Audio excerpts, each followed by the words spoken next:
আমাদেরকে বলে মৌলবাদী। আমরা আসল কথা বলি, ভালো কথা বলি, দেশপ্রেমের কথা বলি, আমরা জনগণের কথা বলি, আমরা মা মাটি ও মানুষের কথা বলি, আমরা ইসলামের কথা বলি, আমরা দেশের সমৃদ্ধির কথা বলি, আমরা ধর্মের সত্য কথা প্রচার করি, যেটা দেশের ভালো জনগণের ভালো সেটা উপস্থাপন করি। আমাদেরকে বলে ধর্ম ব্যবসায়ী। আমার প্রিয় ভাইয়েরা, যারা ইসলামের কথা বলে, যারা কোরআনের কথা বলে, এরা ধর্ম ব্যবসায়ী নয়। খবরদার, আলেমদের বিরুদ্ধে দাঁড়াবেন না। আলেমদের পক্ষে থাকলে আপনার জীবন উজালা করে দিবে কে? কোন আলিমান আও মুতাআল্লিমান আও মুত্তাবিআন আও মুহিব্বান ওয়ালা তাকুনিল খাওমিস ফাতাহলিক। হয় আলেম হও, নয় আলেমের ছাত্র হও, নয় আলেমকে মহব্বত করো, নয় আলেমকে সাপোর্ট করো।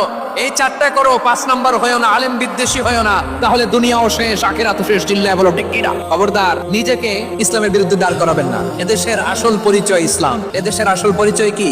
আওয়াজ করে বলতে হবে, এদেশের আসল পরিচয় আমার নবীরে কাফিরেরা যেমনি গালি দিত, এই যুগে আমাদেরকেও গালি দেয় এমন কিছু লোক আছে না নাই? আমার নবীকে গালি দিত গণক, জাদুকর, এরপর গালি দিত পাগল, নির্বংশ বলে, আর আমাদেরকে গালি দেয় মৌলবাদী বলে, আমাদেরকে গালি দেয় রাজাকার বলে।